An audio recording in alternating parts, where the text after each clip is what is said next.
আজকে আমরা আমাদের খুতবা আলোচ্য বিষয় নির্ধারণ করেছি যে সমস্ত ব্যক্তিদের ইবাদত কবুল হয় না, যাদের ইবাদত কবুল হয় না এই শিরোনামে পবিত্র কোরআন ও সহিহ হাদিস থেকে আমরা আমাদের আলোচনাটি উপস্থাপন করতে সচেষ্ট থাকব। আল্লাহ তৌফিক ইল্লা বিল্লাহ আলাইহি তাওয়াক্কালতু ইলাইহি উনীব। আমি আপনাদের সামনে সূরা হাশরের একটি আয়াত পাঠ করেছি, সাথে সাথে সূরা কাহাফের 103 নম্বর আয়াত পাঠ করেছি। আল্লাহ সুবহানাহু ওয়া তাআলা সূরা হাশরে বলছেন, ইয়া আইয়ুহাল্লাযীনা আমানুত্তাকুল্লাহ ওয়াল তানসুর নাফসুম মা কদ্দামাত লিগাদ। হে ঈমানদারগণ, তোমরা আল্লাহকে ভয় করো এবং প্রত্যেকটি আত্মার ভাবা উচিত আগামীকালকের জন্য সে কি প্রেরণ করছে, মৃত্যু পরবর্তী জীবনের জন্য কি সে সংগ্রহ করছে, কি পাথেয় সে সঞ্চয় করছে। এই বিষয়ে প্রত্যেকটা মানুষ যেন ভাবে, প্রত্যেকটা ঈমানদার যেন ভাবে। আল্লাহ সুবহানাহু ওয়া তাআলা সে কারণে গুরুত্ব আরোপ করেছেন। সূরা কাহফের মধ্যে আল্লাহ সুবহানাহু ওয়া তাআলা বলছেন, উক্ত আয়াত যদি আমরা পর্যালোচনা করি তাহলে দেখতে পাই যে অনেক ইবাদত আমরা করি, হয়তো আমরা মনে করছি যে আমার ইবাদত কবুল হচ্ছে এবং এই ইবাদতের মধ্য দিয়ে আল্লাহ সুবহানাহু ওয়া তাআলার সন্তুষ্টি আমরা কামনা করছি, কিন্তু আল্লাহ সুবহানাহু ওয়া তাআলা মুহাম্মদ সাল্লাল্লাহু আলাইহি ওয়াসাল্লামকে বলছেন, হে মুহাম্মদ সাল্লাল্লাহু আলাইহি ওয়াসাল্লাম, আপনি বলে দিন, কুল হাল নুনাব্বিউকুম বিল আখসারিনা আমালা। আমি কি তোমাদেরকে ওই সমস্ত ক্ষতিগ্রস্ত আমলকারীদের কথা বলবো না? আল্লাযীনা দাল্লা সা'য়ুহুম ফিল হায়াতিদ দুনিয়া, যাদের কর্ম প্রচেষ্টা, যারা দুনিয়াতে অনেক ইবাদত করেছে, অনেক কষ্ট করেছে আল্লাহ সুবহানাহু ওয়া তাআলাকে সন্তুষ্ট করার জন্য, হয়তো বাহ্যিকভাবে যা ইবাদত বলে পরিগণিত ছিল, এই চেষ্টা প্রচেষ্টা দুনিয়াতেই ব্যর্থ হয়ে গেছে।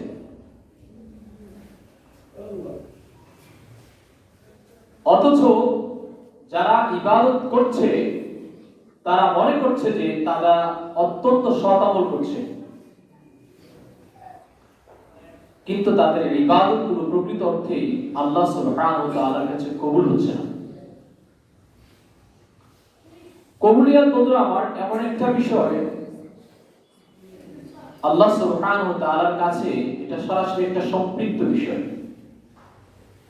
অনেক দিক থেকে একটা মানুষ আমরা দেখতে পাই যে অনেক পরিমাণ ইবাদত করেছে, কিন্তু তার তুলনায় একজন সাধারণ মানুষ যে কোনোদিন সালাত আদায় করেনি, কিন্তু ছোট্ট একটি আমলের কারণে আল্লাহ সুবহানাহু ওয়া তাআলা তার এই আমলকে কবুল করে নিয়েছেন, এই আমলের বিনিময়ে তাকে জান্নাত প্রদান করেছেন।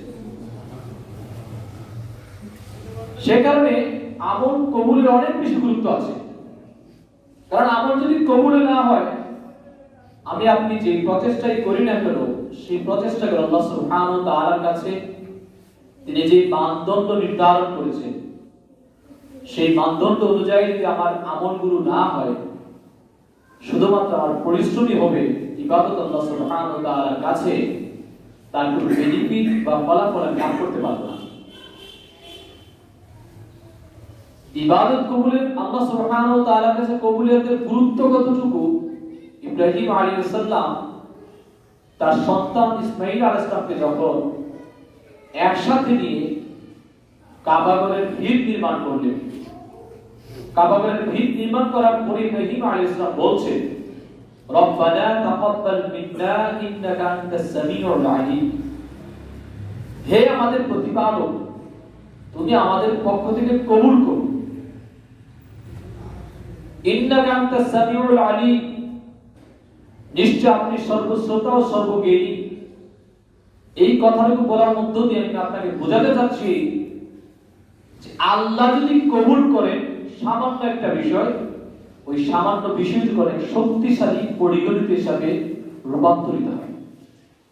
আর আল্লাহ যদি একটা বিষয়কে কবুল না করে, সেটা আমি যতভাবেই এটাকে শক্তিশালী রূপ দান করার চেষ্টা করি না কেন, সেটা কখনোই শক্তিশালী হিসেবে আবির্ভূত হবে না। সেই সুবাদে আমরা একটু আজকে জানার চেষ্টা করব ইনশাআল্লাহ কিসের কারণে বা কি কি কাজে আমাদের ইনভলভমেন্ট অন্তর্ভুক্ত হওয়ার কারণে আমাদের ইবাদত কবুল হবে না বা ইবাদত কবুল হয় না বা কাদের ইবাদত কবুল হয় না। ইবাদত যাদের কবুল হয় না তার মধ্যে প্রথম তালিকা অন্তর্ভুক্ত করা যায় যারা কাফির এবং যারা মুরতাদ। কাফির বলা হচ্ছে ওই ব্যক্তিকে যে আল্লাহ সুবহানাহু ওয়া তাআলার প্রতি যে ৬টা বিষয়ে ঈমান পোষণ করতে হয় ওই ঈমানের বিষয়গুলোর সাথে সে নিজেকে বিচ্ছিন্ন করে রেখেছে। তার বিশ্বাস এবং ঈমানের বিশ্বাস এক নয়। যে আল্লাহ সুবহানাহু ওয়া তাআলার প্রদত্ত বিধানকে অস্বীকার করে, রাসূল মুহাম্মদ সাল্লাল্লাহু আলাইহি ওয়াসাল্লামের আনিত আদর্শকে অস্বীকার করে, সে মানে না। আল্লাহ সুবহানাহু ওয়া তাআলা সূরা আল মায়েদার ৫ নম্বর আয়াতে আল্লাহ বলছে, "ওয়া ইয়াকফুর বিল ঈমান ফাকাদ হাবিতা আমালুহু ওয়া হুয়া ফিল আখিরাতি মিনাল খাসিরিন।" আল্লাহ সুবহানাহু ওয়া তাআলা বলছে, যে ব্যক্তি ঈমানকে অস্বীকার করবে,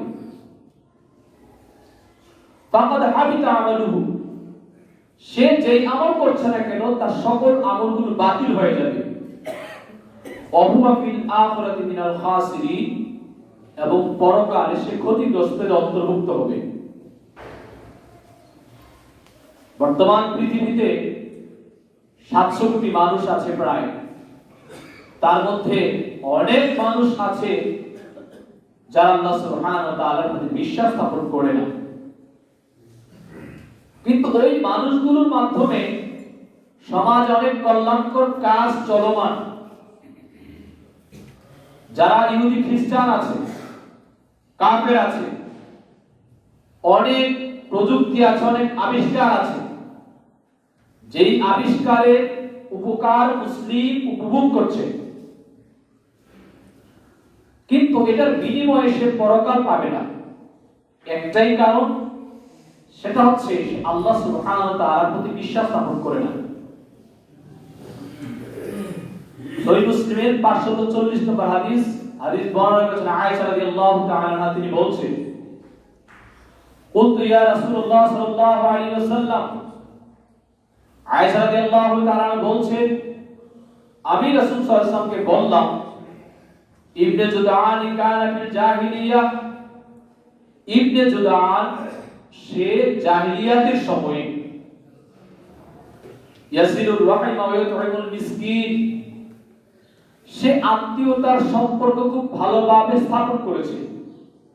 আত্মীয়দের প্রতি তার ভালো সুসম্পর্ক ছিল। মিসকিনকে সে খাদ্য খাইয়েছে। ফাহাল যালিকা নাফিআ, তার কি কোনো প্রতিদান সে পাবে না? অর্থাৎ মিসকিনকে খাদ্য খাওয়ানো, আত্মীয়তার সম্পর্ক বজায় রাখা জাহেলি সমাজেও একটা ভালো কাজ ছিল। আয়েশা রাদিয়াল্লাহু তাআলা বলছে যে ইবনে জুদআন যে এই সমস্ত ভালো কাজগুলো করলেন, সে কি কোনো প্রতিদান পাবে না? রাসূল সাল্লাল্লাহু আলাইহি ওয়াসাল্লাম বলছেন, না, সে প্রতিদান পাবে না। এই কারণে সে প্রতিদান পাবে না, ইন্নাহু লাম ইয়াকুল ইয়াওমান, সে কোনোদিন বলেনি রব্বিগফিরলি, হে আল্লাহ তুমি আমাকে ক্ষমা করো এবং পরকালে আমাকে ক্ষতিগ্রস্তদের অন্তর্ভুক্ত করিও না। এই দোয়া সে কোনোদিন করেনি।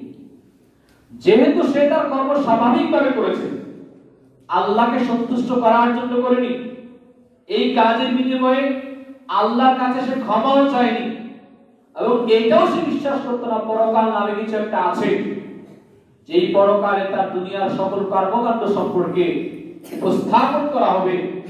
এই বিশ্বাস যেহেতু তার মধ্যে ছিল না, সে যতই ভালো কল্যাণকর কাজ করুক না কেন, এই কল্যাণকর কাজের বিনিময়ে তার কোনো প্রতিদান দেওয়া হবে না।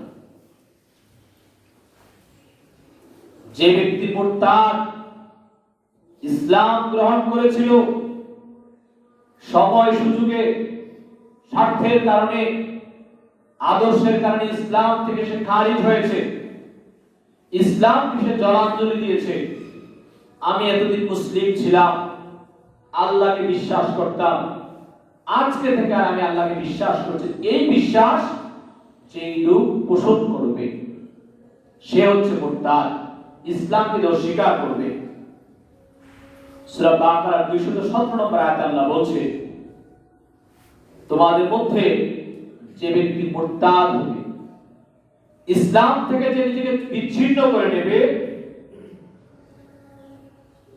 এবং সে অবস্থায় যদি সে মৃত্যুবরণ করে, অহুয়া কাফিরুন, সে অবশ্যই কাফির হিসেবে মৃত্যুবরণ করবে।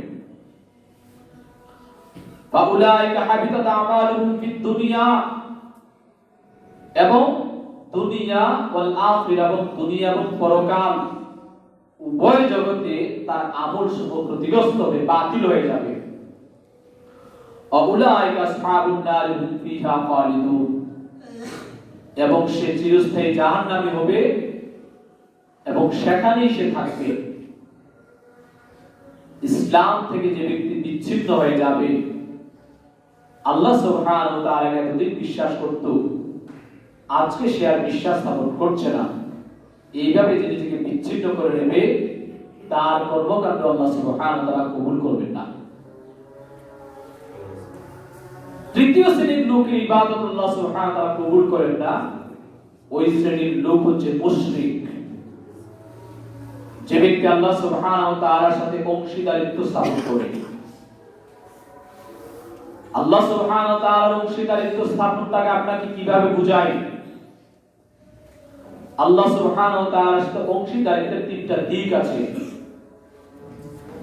একটি হচ্ছে তাওহীদুল উলুহিয়াত, আরেকটি হচ্ছে তাওহীদুল রুবুবিয়াত, আরেকটি হচ্ছে তাওহীদুল আসমা ওয়া সিফাত। আল্লাহ সুবহানাহু ওয়া তাআলার যে গুণাবলী আছে, ওই গুণাবলী পৃথিবীর কোন মানুষের মধ্যে আছে, এই বিশ্বাস স্থাপন করা শিরক। আল্লাহ সুবহানাহু ওয়া তাআলা যে বিধান দিয়েছেন, ওই বিধানের চাইতে পৃথিবীর কোন অংশের বিধান শ্রেষ্ঠ, কল্যাণকর, এই বিশ্বাস স্থাপন করা শিরক। আল্লাহ সুবহানাহু ওয়া তাআলাকে ডাকার জন্য কোন ব্যক্তির প্রয়োজন আছে, আল্লাহকে ডাকার জন্য কোন ব্যক্তির মাধ্যম গ্রহণ করতে হবে, ওই ব্যক্তি আল্লাহ সুবহানাহু ওয়া তাআলার কাছে পৌঁছে দিবেন তার বার্তাগুলো, এই বিশ্বাস স্থাপন করা হচ্ছে শিরক। বর্তমান পৃথিবীতে প্রকাশ্যে অপ্রকাশ্যে, সচেতনতার সাথে অসচেতনতার সাথে বহু মুসলিম আমরা আছি যারা শিরকি কর্মকাণ্ডের সাথে এইভাবেই লিপ্ত হয়ে আছে।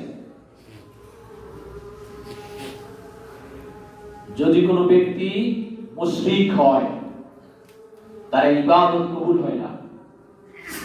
আল্লাহ সুবহানাহু ওয়া তাআলা সূরা আনআমের 88 নম্বর আয়াতে আল্লাহ বলছে, ওয়ালাউ আশরাকু লাহাবিতা আনহুম মা কানু ইয়ালামুন, যদি তারা শিরক করত, আল্লাহ সুবহানাহু ওয়া তাআলার সাথে অংশীদারিত্ব স্থাপন করত, লাহাবিতা আনহুম মা কানু ইয়ালামুন, তারা যা জানতো, যে আমল করত, ওই আমলগুলো বাতিল হয়ে যেত। সূরা জুমারের 65 নম্বর আয়াতে আল্লাহ বলছেন, ওয়ালাকাদ উহিয়া ইলাইকা ওয়া ইলাল্লাযীনা মিন ক্বাবলিক, মুহাম্মদ সাল্লাল্লাহু আলাইহি ওয়াসাল্লাম, আপনার প্রতি প্রত্যাদেশ করা হচ্ছে, আপনার পূর্ববর্তী যারা ছিল তাদের প্রতি প্রত্যাদেশ করা হচ্ছে এই মর্মে যে লাই আশরাকতা লা ইয়াহবাতান্না আমালুক, যদি আপনি অংশীদারিত্ব স্থাপন করে আপনার আমলগুলো বাতিল হয়ে যাবে। যে ব্যক্তি আল্লাহ সুবহানাহু ওয়া তাআলার যে নিরঙ্কুশ ক্ষমতা আছে, সন্তান দান করার মালিক আল্লাহ সুবহানাহু ওয়া তাআলা, বিপদে পড়েছে সেখান থেকে উদ্ধার করার মালিক আল্লাহ সুবহানাহু ওয়া তাআলা, আপনি কোনো কাজে ব্যর্থ হয়েছে, ওই ব্যর্থ হওয়া থেকে সফলতা দান করার মালিক আল্লাহ সুবহানাহু ওয়া তাআলা, আপনি মনে করছেন বাংলাদেশের মধ্যে অথবা পৃথিবীর মধ্যে এমন কোন ব্যক্তি আছে যার কাছে বললে, যার সংস্পর্শে গেলে, যার মাধ্যমে হয়তো আমার এই বিপদগুলো দূরীভূত হয়ে যাবে, এই বিশ্বাস আপনি যখনই লালন করলেন তখন থেকে আপনার যে নেক আমলগুলো ছিল সকল আমলগুলো বাতিল হয়ে গেল। আপনার এই ললাট, আপনার এই কপাল একমাত্র আল্লাহ সুবহানাহু ওয়া তাআলাকে সিজদা করার জন্যই। যখনই আপনি আপনার এই কপালকে আল্লাহ সুবহানাহু ওয়া তাআলা প্রদত্ত নির্দেশিত কোন স্থান ছাড়া অন্য কোন স্থানে আপনি ললাটকে ঢোকালেন, আপনার আমলগুলো ওদিক থেকে বাতিল হয়ে গেল। আল্লাহ সুবহানাহু ওয়া তাআলার যে বিধান আছে, রাসূলুল্লাহ সাল্লাল্লাহু আলাইহি ওয়াসাল্লাম বলছেন, তারাকতু ফিকুম আমরাইন লাম তাদিল্লু মা মাসাকতুম বিহিমা কিতাবাল্লাহি ওয়া সুন্নাতি নাবিয়িহি। রাসূলুল্লাহ সাল্লাল্লাহু আলাইহি ওয়াসাল্লাম বলছেন, আমি তোমাদের মাঝে দুটো জিনিস রেখে যাচ্ছি, ততদিন পর্যন্ত তোমরা পথভ্রষ্ট হবে না যতদিন এই দুটো জিনিসকে আঁকড়ে ধরে রাখবে। তার একটা হচ্ছে আল্লাহ প্রদত্ত কিতাব মহাগ্রন্থ আল কুরআন, দ্বিতীয় নম্বর হচ্ছে রাসূল সাল্লাল্লাহু আলাইহি ওয়াসাল্লামের সুন্নাহ। এই মানদণ্ড ছাড়া সমাজের রাজনীতি, অর্থনীতি, সমাজনীতি, পরিবার নীতি পরিচালনা করার জন্য আল্লাহ প্রদত্ত বিধান ছাড়া মানব মস্তিষ্ক যে কোনো বিধানকে যদি আপনি শ্রেষ্ঠ মনে করেন, আল্লাহ প্রদত্ত বিধান সেকালের বহু পুরানো আল্লাহর কোরআন 1400 বছর হয়ে গেছে। আধুনিক যুগে এসে এই কোরআনের বাণী কার্যকর নয়, এই কোরআনের বিধান কার্যকর নয়, আল্লাহর নবীর বিধান কার্যকর নয়, এই বিশ্বাস স্থাপন যদি আপনি করেন, আপনি যতবার হজ করেন, যাকাত দেন, সিয়াম রাখেন, আল্লাহর ঘোষণা অনুযায়ী ওদিক থেকে আপনার আমলগুলো বাতিল। তৃতীয় নম্বর ব্যক্তি হচ্ছে যারা বিদআত করে এবং বিদআতকে যে আশ্রয় দেয়। বিদআত হচ্ছে এমন একটা জিনিস, রাসূল সাল্লাল্লাহু আলাইহি ওয়াসাল্লাম ইবাদত হিসেবে যা করেননি, এমন কোন কর্ম আপনি ইবাদত হিসেবে সমাজের পরিচালনা করলেন, নিজে করলেন, ওটার নাম হচ্ছে বিদআত। যদিও বিদআত শব্দের শাব্দিক অর্থ হচ্ছে নতুন সৃষ্টি। রাসূল সাল্লাল্লাহু আলাইহি ওয়াসাল্লামের যুগে ক্যামেরা ছিল না, ফ্যান ছিল না, এই টাইলস নির্মিত মসজিদ ছিল না। শাব্দিক অর্থে এগুলো বিদআত, পারিভাষিক অর্থে এগুলো বিদআত নয়। যদি কোনো ব্যক্তি এমনটা মনে করে টাইলস যুক্ত মসজিদে যদি জুমার সালাত আদায় করা হয় তাহলে 100 গুণ নেকি বেশি টাইলস বিহীন মসজিদে সালাতের চাইতে, তাহলে সেটা বিদআত।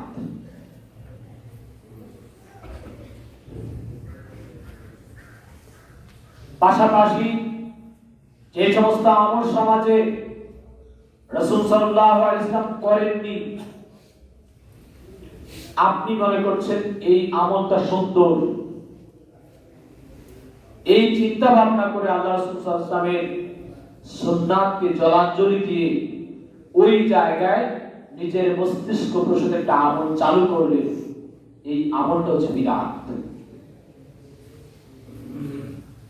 বিদআতের উদাহরণ এইভাবে দেওয়া যায়, রাসূলুল্লাহ সাল্লাল্লাহু আলাইহি ওয়াসাল্লাম ফরজ সালাতের পরে মুসল্লিদেরকে নিয়ে সম্মিলিতভাবে কোনদিন হাত তুলে দোয়া করেছেন, এই রকম কোন দলিল পাওয়া যায় না। সেই জায়গায় আপনি কল্যাণ মনে করে মুসল্লিদের মন মসজিদমুখী হবে, তারা একটু খুশি হবে, সেই চিন্তা ভাবনা করে আপনি সুন্দর একটা দোয়া দিলেন, ইমাম মুসল্লি সকলে কান্নায় একাকার, এটা একটা বিদআত। এই কারণে যে আল্লাহ রাসূলের সুন্নাতকে আপনি জলাঞ্জলি দিয়েছেন। প্রায় সময় খুতবায় একটা উদাহরণ আমি বলি, অর্থনীতির ভাষায় একটা উদাহরণ আছে, নিকৃষ্ট মুদ্রা বাজার থেকে উৎকৃষ্ট মুদ্রাকে বিতাড়িত করে যখনই কোন সমাজে বিদআত চালু হবে, ওই সমাজে ওই জায়গায় সুন্নাত পুনরুত্থিত হবে, ওই সুন্নাত চলে যাবে। অধিকাংশ মসজিদে আপনি দেখবেন যারা খুব ভালো মানের আলেম, যদিও তিনি হানাফি অথবা অন্য কোন মাযহাবের হোক, সালাত শেষে মুসল্লিদেরকে সম্মিলিতভাবে মুনাজাত দিয়েছেন। মুসল্লি হয়তো মনে করছে এটা একটা সালাতের পার্ট, এটা একটা সালাতের অংশ। যখনই মুনাজাত শেষ, মুসল্লি ভাবছে সালাতও শেষ, চলে যাচ্ছে। কেউ হয়তো সুন্নাত পড়ছে। ভালো মানের যে আলেম, যে জানে অন্তত পক্ষে, তাকে আপনি দেখবেন তিনি তার মুসাল্লায় বসে তাসবিহ পাঠ করছেন। তো মুসল্লিকে বঞ্চিত করা হলো। কোন ব্যক্তি সালাত আদায় করে না, সালাত আদায় যে না করে তাকে বোঝানোর জন্য রাসূল সাল্লাল্লাহু আলাইহি ওয়াসাল্লামের প্রদর্শিত পন্থায় তাকে বোঝাতে হবে সালাত করার ক্ষেত্রে। আপনি মনে করছেন এই হাদিস তো কার্যকর নয়, কি করতে হবে? কোন ব্যক্তি যদি 1 রাকাত সালাত আদায় করে তার জন্য 1 লক্ষ নেকি হয়েছে, এই অফার দিয়ে তাকে সালাত নেকি করলেন। কথাটা সুন্দর, কিন্তু সেটা রাসূল সাল্লাল্লাহু আলাইহি ওয়াসাল্লাম বলেননি। এই কারণে আপনার এই কথার কারণে রাসূলের একটা সুন্নাত এখান থেকে চলে গেছে, এটার নাম বিদআত। যেই কথাটুকু বলছিলাম, আপনি নিজে একটু পর্যালোচনা করবেন বিদআত কি। এই সমস্ত বিষয় নিয়ে আজকে পর্যালোচনা না, আজকে আলোচনার মুখ্য বিষয় হচ্ছে ইবাদত কাদের কবুল হয় না। উদাহরণ দিতে গিয়ে কিছুটা পরিচিত কিছু উদাহরণ আপনার সামনে পেশ করলাম। তাহলে যে ব্যক্তি বিদআত করে এবং তাকে আশ্রয় দেয়, তার ইবাদত কবুল হয় না। সহিহ বুখারী 3180 নম্বর হাদিস। আবু হুরায়রা রাদিয়াল্লাহু আনহু বলছেন, রাসূলুল্লাহ সাল্লাল্লাহু আলাইহি ওয়াসাল্লাম বলেছেন, ফামান আহদাসা হাদাসান আও আওয়া মুহাদ্দিসান ফাআলাইহি লানাতুল্লাহি ওয়াল মালায়েকাতি ওয়ান নাস আজমাইন। আবু হুরায়রা রাদিয়াল্লাহু আনহু বলছেন, রাসূলুল্লাহ সাল্লাল্লাহু আলাইহি ওয়াসাল্লাম বলেছেন, যে ব্যক্তি কোন বিদআত করলো, চালু করলো, অথবা কোন বিদআতকারীকে প্রশ্রয় দিল, ফাআলাইহি লানাতুল্লাহ ওয়াল মালায়েকা ওয়ান নাস আজমাইন, ওই ব্যক্তির উপর আল্লাহর লানত, ওই ব্যক্তির উপর ফেরেশতাদের লানত, ওই ব্যক্তির উপর গোটা মানব জাতির লানত। লা ইউকবালু মিনহু আদলুন ওয়ালা সরফুন, ওই ব্যক্তির ফরজ নফল ইবাদত আল্লাহ কবুল করবেন না। আনাস রাদিয়াল্লাহু আনহু বলছেন, রাসূলুল্লাহ সাল্লাল্লাহু আলাইহি ওয়াসাল্লাম বলেছেন, ইন্নাল্লাহ হাজাবাত তাওবা, আল্লাহ সুবহানাহু ওয়া তাআলা ওই ব্যক্তির কাছ থেকে তওবা ছিনিয়ে নেন, তার তওবা কবুল হয় না। কোন ব্যক্তি? যে ব্যক্তি বিদআত করে ততক্ষণ পর্যন্ত যতক্ষণ সে বিদআত পরিত্যাগ না করে। সুতরাং আজকের খুতবা থেকে আমরা ৪র্থ নাম্বার ব্যক্তির সম্পর্কে জানলাম, যে ব্যক্তি বিদআত করে বিদআতকারীকে প্রশ্রয় দেয়, তার ইবাদত আল্লাহ সুবহানাহু ওয়া তাআলা কবুল করেন না। ৫ম নাম্বার লোক হচ্ছে ওই সমস্ত লোক যারা মানুষকে দেখানোর জন্য ইবাদত করে, ওই ব্যক্তির আমল আল্লাহ সুবহানাহু ওয়া তাআলা কবুল করেন না। তার সুনাম হবে, মানুষ তাকে হাজী সাহেব বলবে, মানুষ তাকে দানবীর বলবে, মানুষ তাকে মুসল্লি বলবে, মানুষ তাকে সালাতমুখী বলবে, মানুষ তাকে তাকওয়াশীল বলবে। এই সমস্ত কারণে সে প্রচুর পরিমাণ ইবাদত করছে, দান সাদাকা করছে, মানুষের সামনে তার কর্মগুলোকে ফুটিয়ে তুলছে। উদ্দেশ্য কি? মানুষ জানুক। ওই ব্যক্তির ইবাদত আল্লাহ কবুল করবেন না।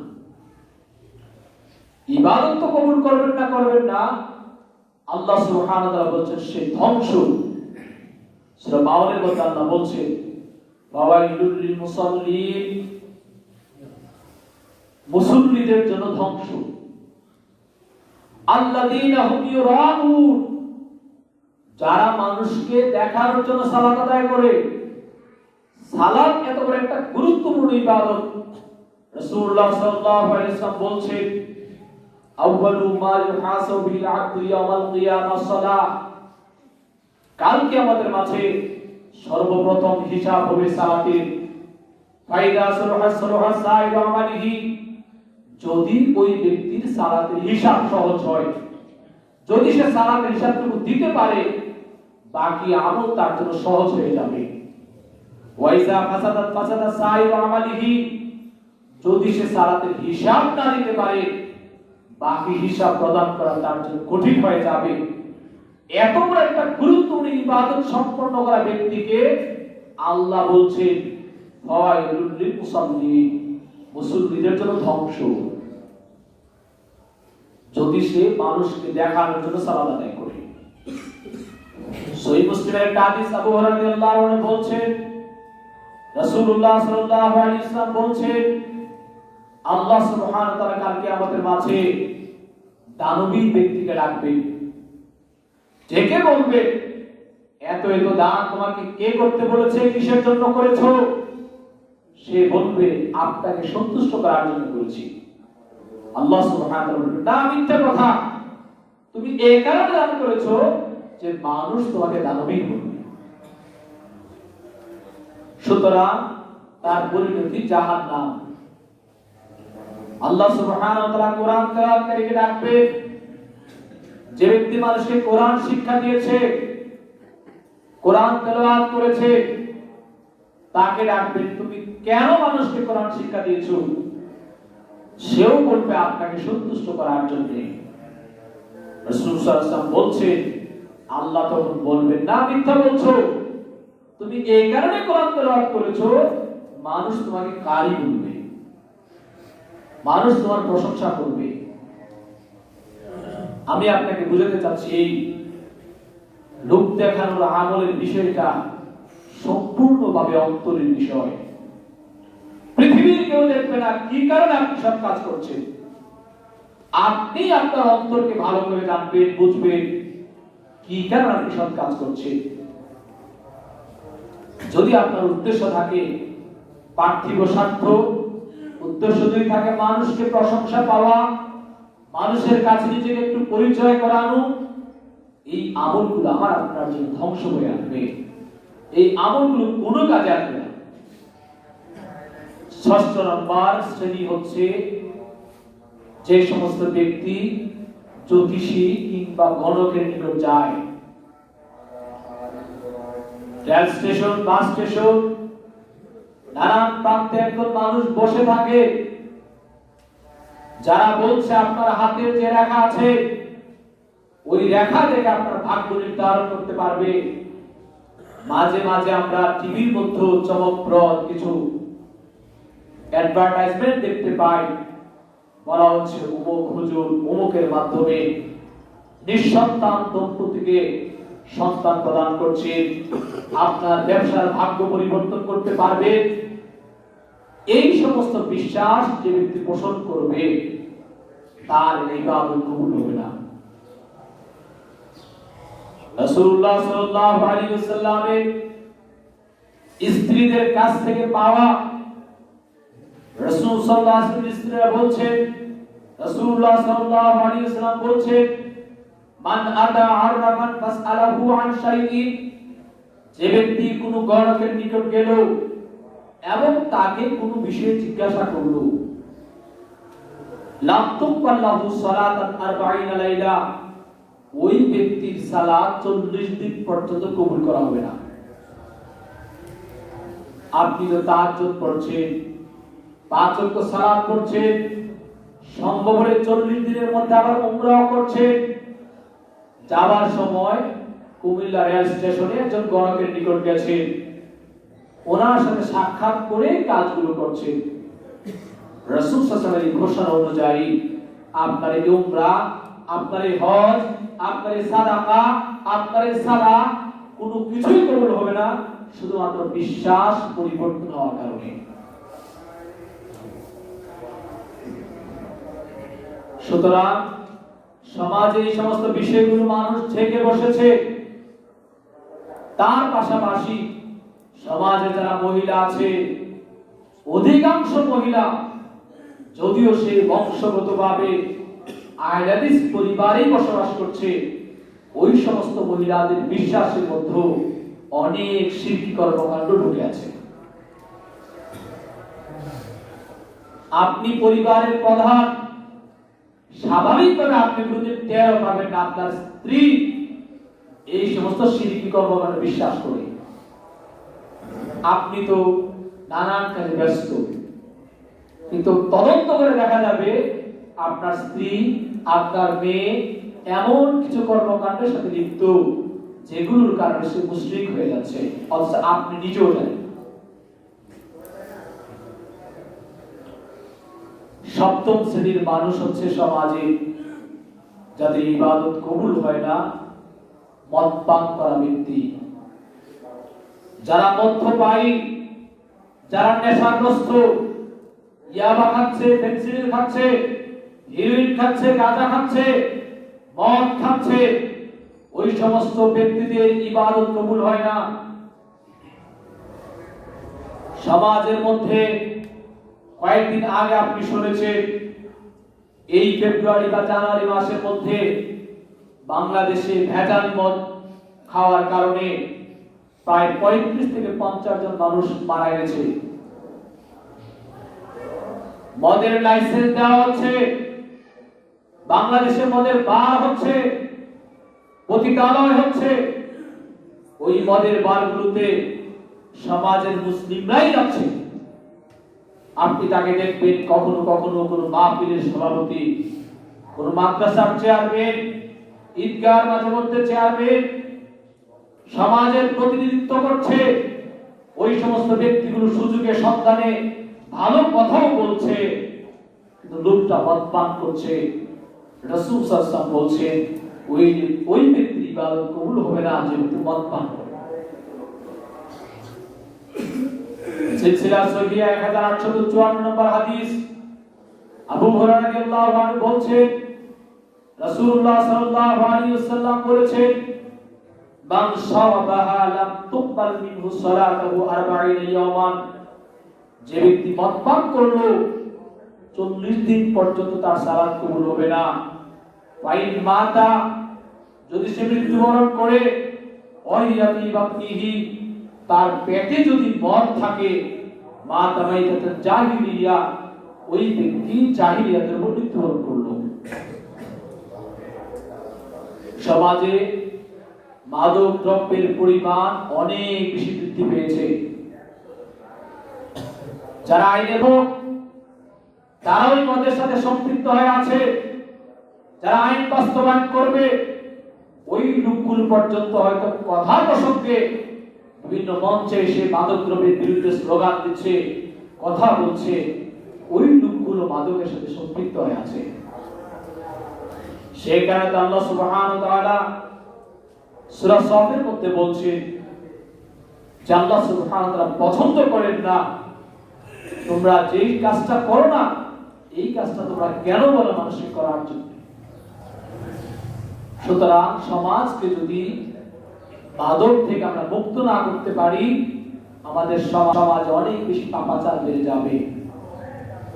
মানুষের মস্তিষ্ক যখন বিকৃত হয়, এই নেশাদার যে দ্রব্যগুলো আছে, এই নেশাদার দ্রব্যগুলোর মধ্য দিয়ে মানুষের মস্তিষ্ক বিকৃত হয়। বাংলাদেশে অনেক পরিমাণে ধর্ষণ বেড়ে যাচ্ছে, খুন বেড়ে যাচ্ছে, রাহাজানি বেড়ে যাচ্ছে। তার অন্যতম একটা কারণ হচ্ছে মাদকদ্রব্যের সহায়তা বৃদ্ধি পাওয়া।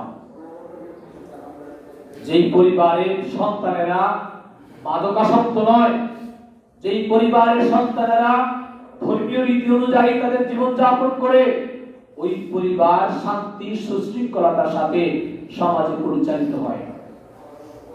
মাদকাসক্ত একটা পরিবারের দিকে আপনি তাকান, দেখা যাবে ওই পরিবারের শান্তি বলতে একটা শব্দ যে আছে, এই শব্দটুকু পরিবার থেকে বহু আগে হারিয়ে গেছে। অষ্টম নম্বর শ্রেণীর মানুষ হচ্ছে কোন প্রাপ্তবয়স্কা মহিলা, কোন প্রাপ্তবয়স্কা মেয়ে যদি ওড়না ছাড়া সালাত আদায় করে, ওই সালাত কবুল হবে না। আয়েশা রাদিয়াল্লাহু তাআলা বলছেন, রাসূলুল্লাহ সাল্লাল্লাহু আলাইহি ওয়াসাল্লাম বলেছেন, লা তুকবালু সালাতাল হাইলা ইল্লা বিখিমার, কোন প্রাপ্তবয়স্ক মহিলা যদি ওড়না ছাড়া পর্দা ছাড়া সালাত আদায় করে ওই মহিলার সালাত কবুল হয় না। সুতরাং মহিলারা শুধু সালাত নয়, একটু পরে আমরা অন্য বিষয়ে যাব। সালাত ইসলাম এমন একটা বিষয় মানুষের মর্যাদাকে সমুন্নত করেছে, মানুষের নিরাপত্তাকে জোরদার করেছে। একজন মহিলা ততক্ষণ পর্যন্ত সে অবশ্যই নিরাপদ থাকবে যতক্ষণ পর্যন্ত সে নিজের বডিতে ধর্মীয় বিধান অনুযায়ী পরিচালিত করবে। বেপরদায় বেহায়াভাবে যখন কোন মহিলা বাইরে যাবে, স্বাভাবিকভাবে শয়তান সেখানে সুযোগ গ্রহণ করবে। এই কারণে ইসলাম একটা মহিলাকে অন্তর মহলে ভিতরে বাড়ির মধ্যে আল্লাহ সুবহানাহু ওয়া তাআলার সাথে সে কথা বলবে, ওই পরিবেশেও যেন সে যথাযথভাবে সুন্দরভাবে আল্লাহর সামনে দাঁড়ায়। এই কারণে ইসলাম গুরুত্ব দিয়েছে এই অভ্যাস যেন তার বাহিরেও পরিচালিত হয়। অষ্টম নম্বর ব্যক্তি হচ্ছে হারাম উপার্জন লিপ্ত ব্যক্তি, তার ইবাদত কখনো কবুল হবে না। রাসূলুল্লাহ সাল্লাল্লাহু আলাইহি ওয়াসাল্লাম বলছেন, আল হালালু বাইয়িনুন ওয়াল হারামু বাইয়িনুন, হালাল সুস্পষ্ট, হারামও সুস্পষ্ট। তবে এই দুটো বিষয়ের মধ্যে অস্পষ্ট কিছু বিষয় আছে। এই অস্পষ্ট বিষয়ে আপনি ধাবিত হবেন কিনা সেই উদাহরণ রাসূল সাল্লাল্লাহু আলাইহি ওয়াসাল্লাম প্রদান করেছেন। এইভাবে একজন ব্যক্তি, একজন রাখাল তার ছাগলকে চড়াচ্ছে সীমান্তবর্তী এলাকায়। সীমান্তবর্তী এলাকায় তার ছাগল চড়ালে যেটা হবে, ওই ছাগল কোনো এক সময়ে সীমান্তের উপরে যে মানুষের ক্ষেত আছে, ওই ক্ষেত থেকে সে কিছু খেয়ে নিতে পারে। তখন আপনার এই রাখালের কর্মকাণ্ড অন্যায়মূলক হয়ে গেল। ঠিক অনুরূপ ভাবে ইসলামের মধ্যে, আইন কামের মধ্যে কিছু বিষয়তে আপনার মধ্যে চলে আসে অস্পষ্ট। আপনি যদি ওই অস্পষ্টটাকে গ্রহণ করে নেন, সম্ভাবনা আছে ছাগল যেভাবে সীমান্তের উপরের ক্ষেত খেয়ে ফেললো, অস্পষ্ট বিষয়ে জড়িত হওয়ার কারণে ক্রমশ আমি হারামের দিকে ধাবিত হব। বর্তমানে আমরা উপার্জনটাকে ততটা গুরুত্ব দিই না। যেইভাবে যখন পাচ্ছি সেভাবেই উপার্জন করার চেষ্টা করছি। বহু পলিসি চেষ্টা করছি হারাম উপার্জনটাকে হালাল করার জন্য। কোন দৃষ্টিকোণ থেকে বললে এই উপার্জনটুকুকে হালাল করা যায়, এই চিন্তা আমাদের মাথায় বেশি থাকে। অথচ ইবাদত কবুল হওয়ার জন্য গুরুত্বপূর্ণ একটা শর্ত হচ্ছে আপনার ইনকামটা যেন হালাল হয়।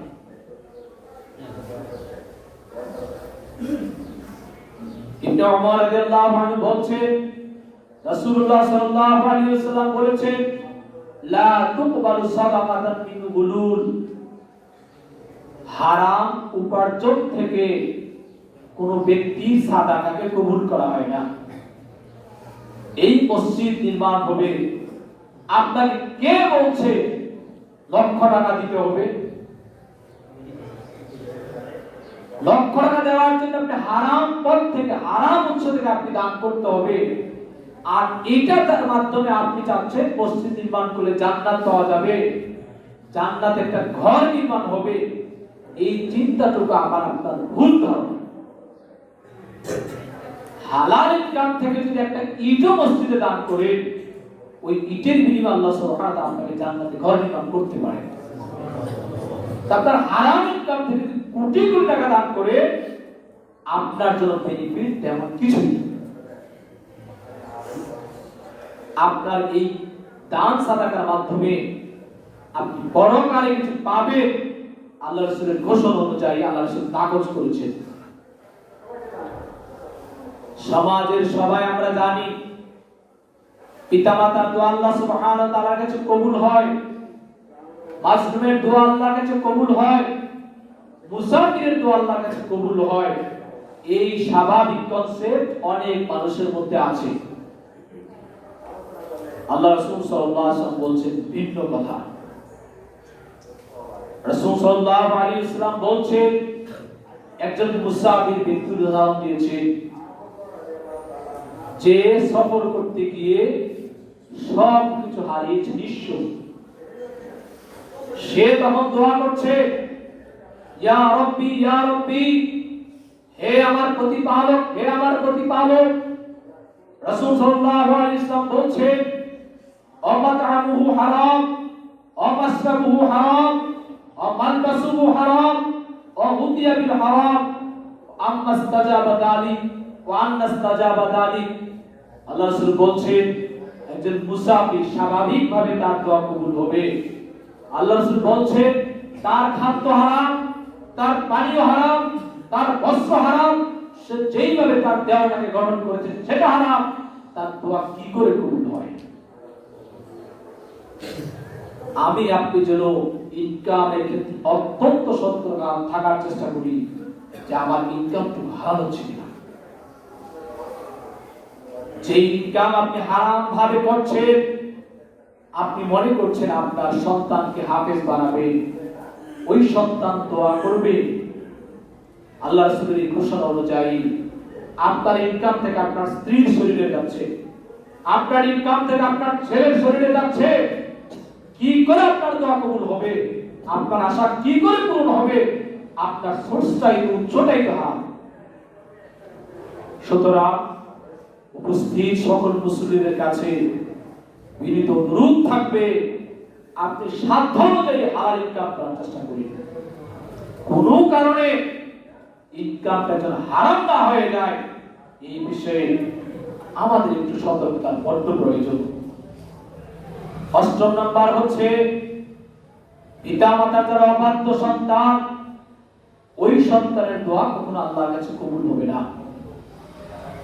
রাসূল সাল্লাল্লাহু আলাইহি ওয়াসাল্লাম বলছেন সালাসাতুল্লাহ ইয়াকুল্লাহু মিনহুম, তোমাদের মধ্যে তিন ব্যক্তির দোয়া আল্লাহর কাছে কবুল হয় না, ইবাদত কবুল হবে না। তার মধ্যে এক শ্রেণীর মানুষ হচ্ছে যারা পিতামাতার অবাধ্য, পিতামাতার কথা শোনে না, পিতামাতাকে কষ্ট দেয়, পিতামাতাকে নির্যাতন করে, নানান ভাবে পিতামাতাকে হয়রানি করে, একটা মোবাইল কেনার জন্য ঘর ভাঙচুর করে, পিতামাতার সাথে অসদাচরণ করে। সমাজে যারা যুবক আছে, অধিকাংশ যুবক আমরা বর্তমান প্রযুক্তির যুগে এসে চাহিদা যদি পূরণ না হয়, আমার পিতার সাধ্য আছে কিনা, আমার মায়ের সাধ্য আছে কিনা, ওটা দেখার সুযোগ নেই। প্রয়োজন আমি যা চাচ্ছি তা, ওটা লাগবেই। কি হাফেজ সাহেব, কি মাদ্রাসায় পড়ুয়া, আমরা সবাই কিন্তু পিতামাতার সাথে এইরকম রূঢ় আচরণ করি। আচরণের ক্ষেত্রে এই হাদিসটুকু মানাটা প্রয়োজন। সব সময় যদি সন্তান সতর্ক থাকে, আমার কোন কর্মের কারণে আমার পিতামাতা যেন কষ্ট না পায়, এই অনুভূতি যদি আমাদের মধ্যে থাকে, আমার দৃঢ় বিশ্বাস কখনো যদি অন্যায় কাজ ঘটেও যায়, আমি আমার পিতার পা ধরে মাপ চাইতে খুব বেশি দেরি হবে না। বাবা আমার ভুল হয়েছে, মা আমার ভুল হয়েছে, যেহেতু পিতামাতাকে কষ্ট দিলে, পিতামাতা যদি অবাধ্য হয়ে যায়, আমার ইবাদত তো কবুল হবে না। আল্লাহ যদি রহমত না থাকে, আমি যত বড়ই ডিগ্রি হই না কেন, যত বড় চাকরি থাকুক না কেন, আমার যত সম্পদ থাকুক না কেন, ওখানে যদি আল্লাহর রহমত না থাকে, আমার পিতা যদি আমার উপর সন্তুষ্ট না হন, আমার মা যদি আমার উপর সন্তুষ্ট না হন, এই সম্পদ যে কোনো সময় চলে যেতে পারে, এই ডিগ্রি যে কোনো সময় ধ্বংস হয়ে আনবে, এই ইনকাম যে কোনো সময় বিপদের কারণ হবে। সেই কারণে আল্লাহ রাসূল বলছেন, ওমা জান্নাতুকা ওয়া নারুকা, পিতামাতা হচ্ছে তোমার জন্য জান্নাত এবং পিতামাতা হচ্ছে তোমার জন্য জাহান্নাম। পিতামাতার সাথে আচরণের ক্ষেত্রে নীতি যেন আমাদের অনেক বেশি মনে থাকে। নবম নম্বর শ্রেণী হচ্ছে ওই সমস্ত মহিলা যারা পারফিউম খুশবু ব্যবহার করে মসজিদে আসে কিংবা বাইরে যায়, তাদের ইবাদত কবুল হয় না। কাজটা ছোট, দেহে একটু পারফিউম ব্যবহার করা, এটা তো কেমন কি, রাস্তায় গেলাম যদি একটু সুগন্ধি শরীর থেকে বের না হয়, অমুকের বউ অমুকের মেয়ে, এই বিষয়টা যদি সমাজ না জানে তাহলে কি করে হয়? তো প্রেস্টিজ আছে না? মসজিদে গেলাম, আতর সুগন্ধি রেখে গেলাম, মানুষের কাছে একটু ভালো লাগলো, নিজের কাছে একটু ভালো লাগলো, অথচ রাসূল সাল্লাল্লাহু বলছেন ওই মহিলার সালাত কবুল হবে না ততক্ষণ পর্যন্ত সে বাড়িতে গিয়ে ফরজ গোসলের নিয়ে সালাত আদায় করবে, পরিষ্কার না হবে, তারপরে যদি সালাত আদায় করে ওঠে। দান সাদাকা সালাত কিছু কবুল হচ্ছে না। হাদিসে বর্ণিত আছে আবু দাউদের 3143 নম্বর হাদিস। আবু হুরায়রা রাদিয়াল্লাহু আনহু বলছেন তিনি একদিন সালাত আদায় করলেন, সালাতের পরে একজন মহিলার সাথে তার সাক্ষাৎ। আবু হুরায়রা রাদিয়াল্লাহু আনহু মহিলাকে বলছেন, ইয়া উম্মে জাব্বার জিত্তা মিনাল মসজিদ, তুমি কি মসজিদ থেকে এসেছো? তখন ওই মহিলা বলছে, না, আমি মসজিদ থেকে এসেছি। ক্বালা ওয়ালাহু তাতাইয়িব, ক্বালা নাআম, তুমি কি সুগন্ধি ব্যবহার করেছো? ওই মহিলা বলছে, জি, আমি সুগন্ধি ব্যবহার করেছি। আবু হুরায়রা রাদিয়াল্লাহু আনহু বলছেন, ইন্নী সামি'তু নবী সাল্লাল্লাহু আলাইহি ওয়াসাল্লাম ইয়াকুল, আমি রাসূল সাল্লাল্লাহু আলাইহি ওয়াসাল্লামকে বলতে শুনেছি এই কথা, লা তুকবালু সালাতান ইমরাতান, ওই মহিলার সালাতকে আল্লাহ কবুল করেন না, তাতিবাতি হাদাল মসজিদ, যে সুগন্ধি ব্যবহার করে মসজিদে গিয়েছে, হাত্তা তারজুয়া, যতক্ষণ পর্যন্ত সে ফিরে না আসে, ফাতাওসালাফা ফাসলাহা মিনাল জানাবা, এবং জানাবার অপবিত্রতা থেকে পবিত্রতার জন্য যেই রকম সে গোসল করে, ওই গোসল যতক্ষণ পর্যন্ত সে না করবে ততক্ষণ পর্যন্ত তার সালাত কবুল হচ্ছে না। এখন আমাদের মা বোনেরা মসজিদে তো আসতে পারফিউম এটা ভালো মোটামুটি মনে হচ্ছে, এখানেও আল্লাহ রাসূল নিষেধ করেছে, আর বাজারে ঘাটে এমন পারফিউম ব্যবহার হচ্ছে সমাজের কোন যুবক না তাকেই পারবে না যে কে এমন সুগন্ধি ব্যবহার করে রাস্তায় চলাচল করছে কারা? কোন হিন্দু, খ্রিস্টান, তার চাইতে বাংলাদেশে আমরা বলছি মুসলিম অধ্যুষিত একটা রাষ্ট্র, কিন্তু আমরা দেখা যাবে ওই মেয়ের বাবা, ওই মহিলার স্বামী হয়তো হজ করছে, যাকাত দেয়, সালাত আদায় করে, কিন্তু ওনার স্ত্রী, ওনার মেয়ে বাহির বের হচ্ছে খুব কড়া পারফিউম ব্যবহার করে, অথচ রাসূল সাল্লাল্লাহু আলাইহি ওয়াসাল্লাম খুব জোরালো ভাবে এই বিষয়টার নেতিবাচক দিক উপস্থাপন করেছে। সুতরাং বন্ধুরা আমার, আমরা আজকে সংক্ষিপ্তভাবে যে সমস্ত বিষয়গুলো আলোচনা করলাম, যদি আমাদের আরেকটি পর্ব থাকবে ইনশাআল্লাহ যাদের ইবাদত কবুল হয় না। আজকে আমরা প্রথম পর্বে যে সমস্ত ব্যক্তিদের কথা জানলাম তার এক নম্বর হচ্ছে যারা কাফির, মুরতাদ, তাদের ইবাদত কখনো কবুল হয় না। দ্বিতীয় নম্বর যারা মুশরিক, আল্লাহর সাথে অংশীদারিত্ব স্থাপন করে, ওই ব্যক্তির ইবাদত কবুল হয় না। তৃতীয় নম্বর হচ্ছে যে ব্যক্তি বিদআত করে ও বিদআতকে প্রশ্রয় দেয়, ওই ব্যক্তির ইবাদত কবুল হয় না। চতুর্থ নম্বর হচ্ছে পিতামাতার যদি অবাধ্য সন্তান হয়, ওই সন্তানের দোয়া কবুল হয় না। পঞ্চম নম্বর হচ্ছে ওই মহিলা প্রাপ্তবয়স্কা যে ওড়না ছাড়া সালাত আদায় করে, তার সালাত কবুল হয় না।